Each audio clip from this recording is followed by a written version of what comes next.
नमस्कार, हम हैं ब्रिज मोहन यादव। आप देख रहे हैं पब्लिक मोर्चा।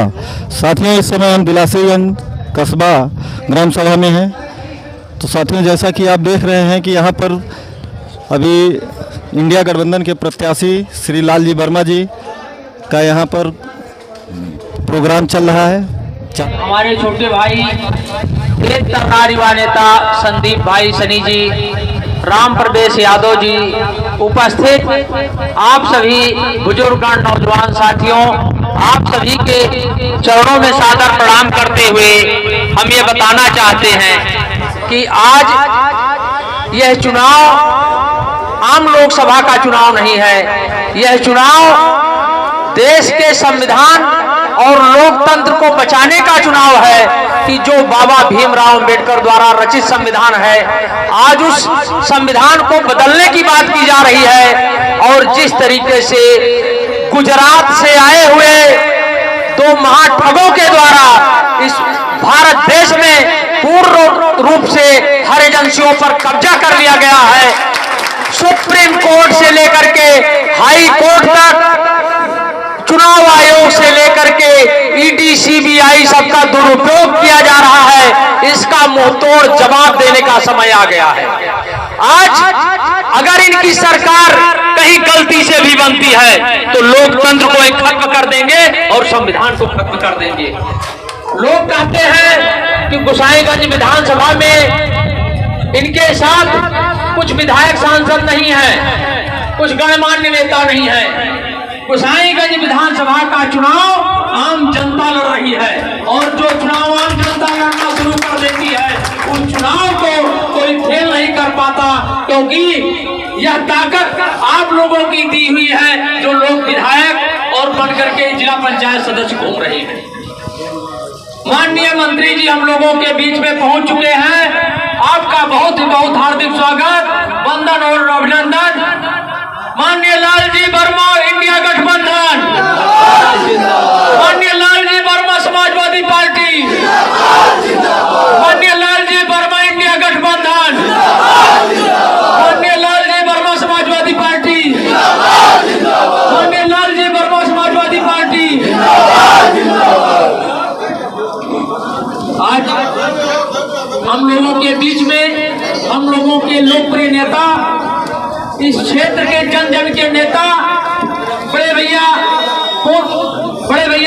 माननीय मंत्री जी पहुंच चुके हैं। साथ में बड़े भाई रामराव यादव जी, सभी का हम हार्दिक स्वागत वंदन अभिनंदन करते हैं। साथियों, इसी कड़ी में बताना चाहते हैं कि यह चुनाव और गोसाईगंज का चुनाव, विशेष करके इस गोसाईगंज में आप सब लोग, यहाँ की जनता ही लालजी वर्मा है, यह मान करके जब आप चुनाव लड़ेंगे, यहाँ विधायक की जरूरत नहीं है, बड़े नेताओं की जरूरत नहीं है। जब गोसाईगंज की जनता ये मान लेगी कि गोसाईगंज का चुनाव हम लालजी वर्मा हैं, यहाँ हमारी जिम्मेदारी है, तो आपको रिकॉर्ड मतों से जीतने से कोई रोक नहीं पाएगा। इसी के साथ अपनी वाणी को विराम देते हुए माननीय मंत्री जी हम लोगों के बीच में आए हैं। कार्यक्रम बहुत लगे हैं, और एक बार पुनः आप लोगों से अपील करते हैं, इन लोगों के इस नारे को सफल न होने दीजिए। ये नफरत की राजनीति करते हैं, इसको मुंहतोड़ जवाब देने का समय आ गया है। इसी के साथ कौम को कबीलों में मत बांटिए, इस सफर को चंद मीलों में मत बांटिए, अपना वतन है सागर की तरह, इसे तालाबों झीलों में मत बांटिए।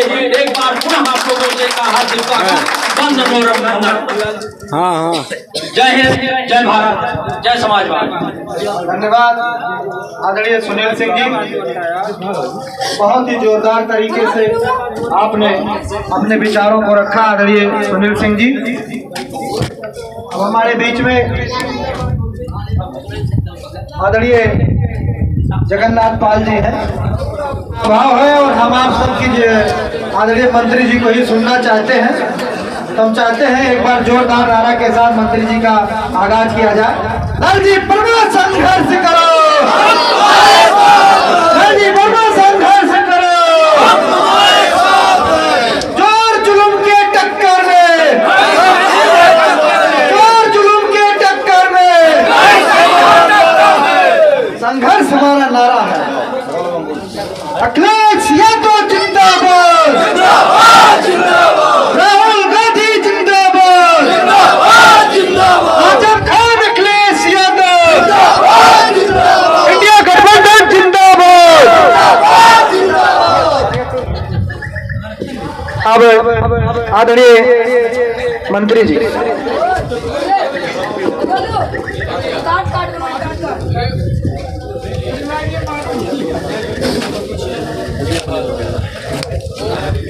आज इस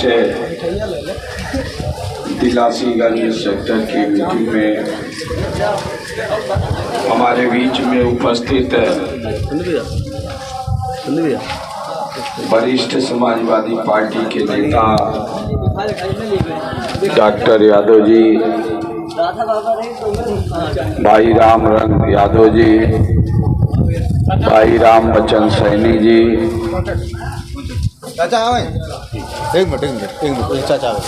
सेक्टर दिलासीगंज मिसबाउल हक जी, आइए बिमल यादव जी, मोहम्मद तारिक जी, जमील सिद्दीकी जी, जय सिद्दीकी जी, अकरम सिद्दीकी जी, राज सिद्दीकी जी, रईस अहमद जी,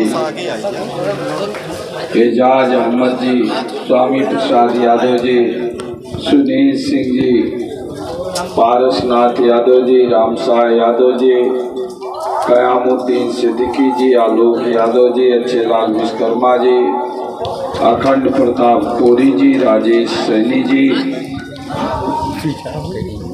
सिराज सलमानी जी, राम पदारत यादव जी, आलमगीर जी, जुरई राम यादव जी, तौसीफ जी, रम्मानी जी, रहमत अली जी, हमारे बीच में अभी उपस्थित कांग्रेस पार्टी के नेता भाई अशोक सिंह जी,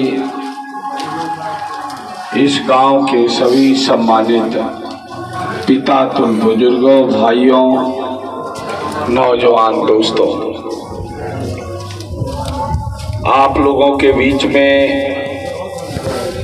वोट की अपील करने आया हूं। 25 मई को चुनाव होना है। आप लोगों को इस देश की तकदीर बनानी है। साथियों, ये हमें वोट का अधिकार बहुत आसानी से नहीं मिला। अंग्रेज की हुकूमत से लगभग 57-90 साल तक हमारे लोगों ने लड़ाई लड़ने का काम किया। बहुत से लोग बलिदान दिए हुए फांसी पर झूले, काला पानी की सजा पाए, जेलों में रहे। उसके बाद देश आजाद हुआ। आजादी के बाद हम सब लोगों ने ये फैसला किया कि अब इस देश में राजा का राज नहीं होगा, जनता राज करेगी। और उसी जनता के राज के तहत भारत का संविधान बना, जिसका प्रारूप बाबा साहब भीमराव अम्बेडकर ने तैयार किया। दुनिया के तमाम देशों में घूम घूम कर उन्होंने देखा और फिर एक बेहतरीन संविधान, दुनिया का सबसे बेहतरीन संविधान भारत। हमारे संविधान के अनुसार इस देश का हर व्यक्ति बराबरी पर खड़ा है, चाहे वो गरीब हो, अमीर हो, लूला हो, लंगड़ा हो, पढ़ा लिखा हो, अनपढ़ हो, हिंदू हो, मुस्लिम हो, सिख हो, ईसाई हो, पारसी हो, बौद्धिस्ट हो, जैनी हो, कबीरपंथी हो, आर्य समाजी हो, किसी भी जाति और धर्म का है, उसको बराबर का इज्जत और सम्मान हमारे संविधान ने दिया। आज जब चुनाव है तो उस संविधान के सामने चुनौती आया है। भाजपा के नेता उस संविधान को बदलने की बात करते हैं। भारतीय जनता पार्टी जुमलेबाजों की पार्टी 2014 में नारा दिया था कि अच्छे दिन आएंगे, और अच्छे दिन जब आएंगे तो काला धन जो विदेशों में जमा है भारत लाया जाएगा। एक एक व्यक्ति को मुफ्त में 15 से 20 लाख रुपया मिल जाएगा। 10 साल बीत गया, किसी को एक पैसा मिला नहीं। दूसरा, उन्होंने कहा था महंगाई पर रोक लगाई जाएगी, डीजल 35 रुपए में और गैस सिलेंडर 250 रुपए में मिलेगा। श्री मोदी जी उस समय कहते थे कि महंगाई की मार से जनता तबाह है, बर्बाद है। जब 150 रुपए बोरी सीमेंट थी, 600 रुपए बोरी डीएनपी के खाद था और 54 रुपए लीटर डीजल था, 390 रुपए गैस सिलेंडर था। तब महंगाई की मार थी, कहा कि 100 दिन में हम महंगाई को घटाएंगे। 10 साल बीत गया, महंगाई आसमान को छू रही है और मोदी जी महंगाई का माँ आज याद नहीं कर पा रहे। कहा था हर साल 2 करोड़ लोगों को रोजगार देंगे, नहीं दे पाए, बल्कि रोजगार छीनने का काम किया। कहा था किसान की आमदनी बढ़ाएंगे, दूनी करेंगे, दूनी की जगह पर लागत दूनी हो गई, आमदनी तो दूनी नहीं हुई। आमदनी दूनी नहीं, कई गुनी बढ़ गई अडानी और अंबानी की। देश की सारी संपत्तियां आज अडानी और अंबानी के नाम आदरणीय मोदी जी करने का काम कर रहे हैं। कहा था बिकने नहीं दूंगा, और आज सब कुछ बेचने का काम कर रहे हैं।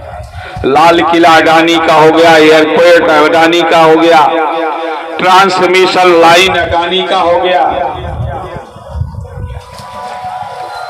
घाटा होता है ट्रांसमिशन में नहीं, घाटा होता है डिस्ट्रीब्यूशन। तो डिस्ट्रीब्यूशन नहीं दिया, ट्रांसमिशन लाइन दे दिया, जिससे मुनाफा कमावे।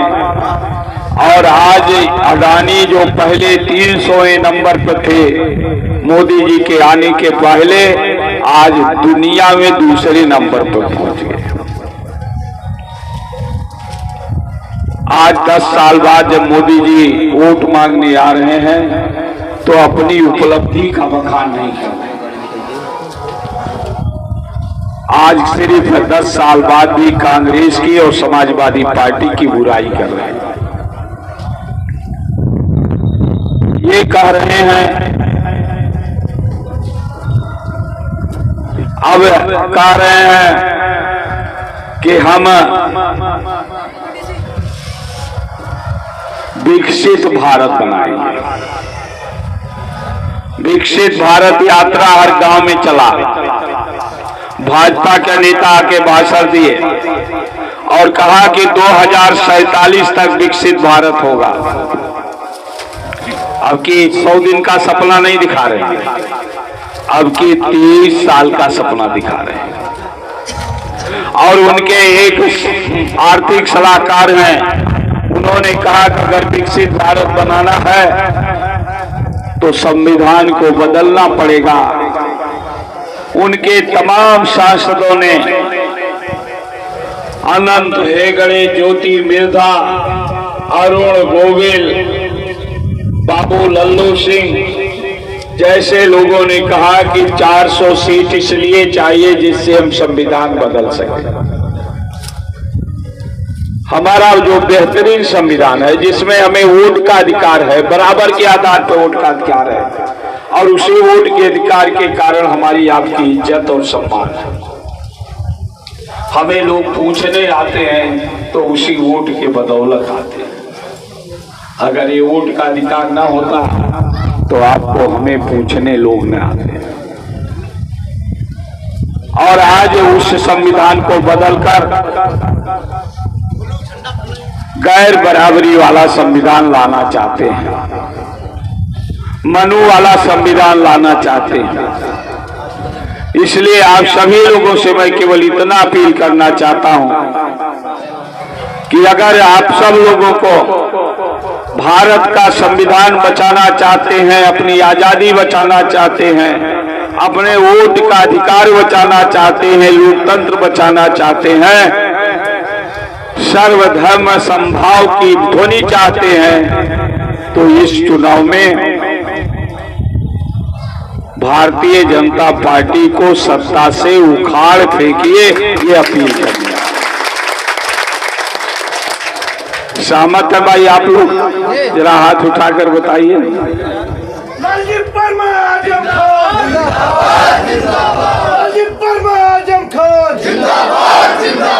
अगर आप इससे सहमत हैं तो विकल्प क्या है? पार्टियां 3 लड़ रही हैं। आपको भाजपा के मुकाबले पिछला चुनाव विधानसभा का हुआ, आपने देखा कि अगर पूरे उत्तर प्रदेश में 41% वोट मिला भाजपा को, तो 36% वोट मिला समाजवादी पार्टी और 12% वोट में सिमट गई बहुजन समाज पार्टी।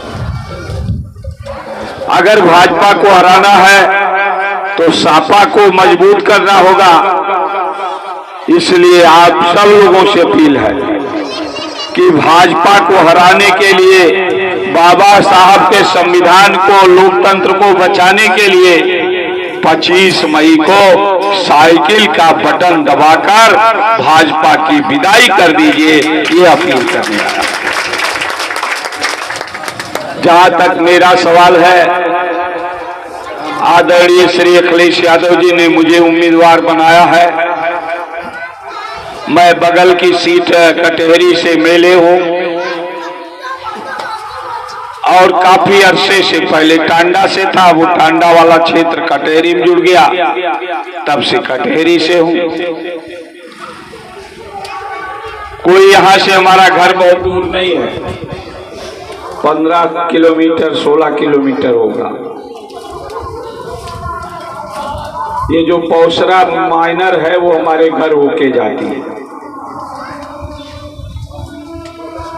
आपका मया और टांडा की जो सड़क है, आप उसकी हालत देखे रहे होंगे। यहाँ बुजुर्ग लोग बैठे हैं, हमें अवसर मिला तो हमने उसको बढ़िया ढंग से बनवाया, आपकी वकालत करते हुए विधानसभा। जितने दिन विधानसभा चलती थी, मया टांडा का नाम जरूर मैं लेता था। और उस सड़क को आप अच्छा बनाया है। अब 4 लेन की हमारी चाहत है वो बन जाए, तो निश्चित तौर पर हमने हमेशा विकास पर जोर दिया है। आप सब लोगों ने अगर हमें 25 मई को साइकिल की बटन दबाकर अपना वकील बनने का अवसर देंगे, तो मैं आपको विश्वास दिलाना चाहता हूं, इस क्षेत्र के विकास में कोई कोर कसर नहीं रहने पाएगा, ऐसा मैं आपको बताऊंगा। साथियों, पिछले साल आप सब लोगों ने जो आज भाजपा के उम्मीदवार हैं उनको जिताया था, इस अपेक्षा से कि हमारे क्षेत्र के कार्य काम करेंगे। 5 साल बीत गया, आपके बीच में आए कि नहीं आए मुझे मालूम नहीं। अगर आए भी होंगे तो ही चुनाव के वो अवसर पर आए। 5 साल जब काम करना था तब नहीं आए होंगे। मैं आपको विश्वास दिलाना चाहता हूं कि मैंने हमेशा संघर्ष से राजनीति किया है। जनता के बीच में 24 घंटा में से 20-22 घंटा रहता। आप सब लोगों को विश्वास दिलाना चाहता हूं कि आप अवसर देंगे तो निश्चित रूप से मैं आपका दिल जीतने का भरसक प्रयास करूंगा। ऐसा आपको विश्वास दिलाते हुए बहुत बहुत आपका आभार व्यक्त करते हुए अपनी बात को विराम देता हूं। धन्यवाद। जय भीम, जय भारत, जय श्री राम। समाजवादी पार्टी के विचारों से उत्प्रोत होकर समाजवादी पार्टी में शामिल हो गए अच्छे लाल विश्वकर्मा जी और परवेज विश्वकर्मा जी।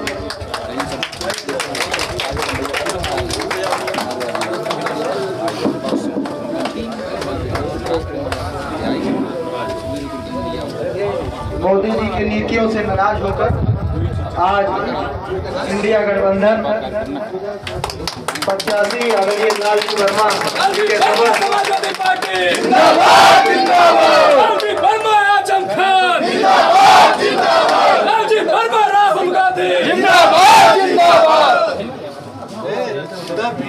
एक मिनट